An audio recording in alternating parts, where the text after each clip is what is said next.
and you are watching Isabella V.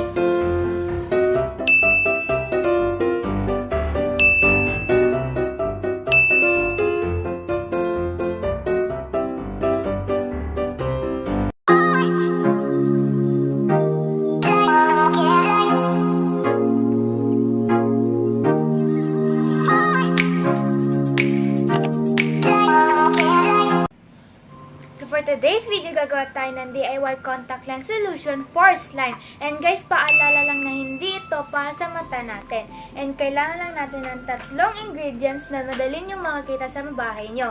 Hindi nyo kailangan bumili sa mga shop ganon ng contact lens solution. Kailangan lang natin is hot water, salt, and fabric conditioner. So, unang ilalagay natin sa bowl is yung hot water.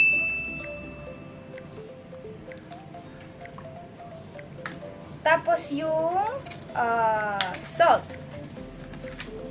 Ano din guys, 1 teaspoon ng salt and 1 teaspoon ng fabric conditioner.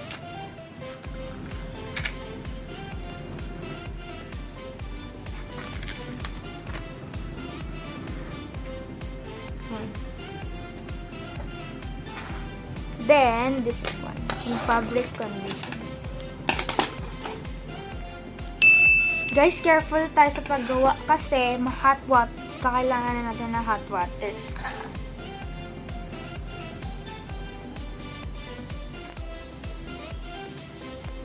Then, put it here.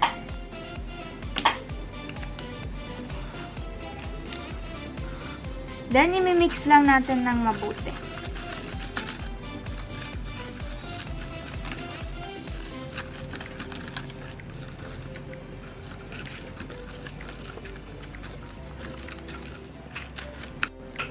So, keep on mixing lang until ma-dissolve yung salt.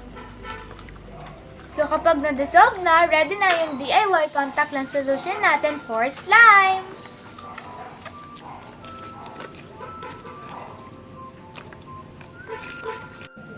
So, now itatry na natin kung mag-work. So, ito na yung glue. Konti lang kasi itatry lang naman muna natin. Tapos, konti-konti lang muna ilalagay natin. Ganyan muna. Yan. Then, mix it.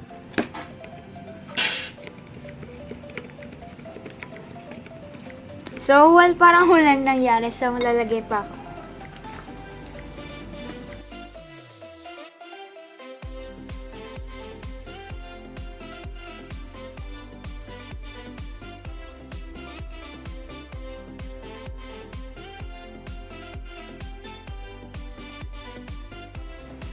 So guys, disclaimer lang nakita ko lang din to sa YouTube and trinay ko kung mag-work ba siya. And as you can see, hindi siya nag-work, naging watering consistency niya, pero hindi siya nagbuo-buo. Pero baka kasi may mali akong nagawa, nagkulang sa salt, ganon. Kaya guys, itry nyo kasi baka sa inyong mag-work. So guys, that's the end of the video. See you in the next one. Bye! Stay safe!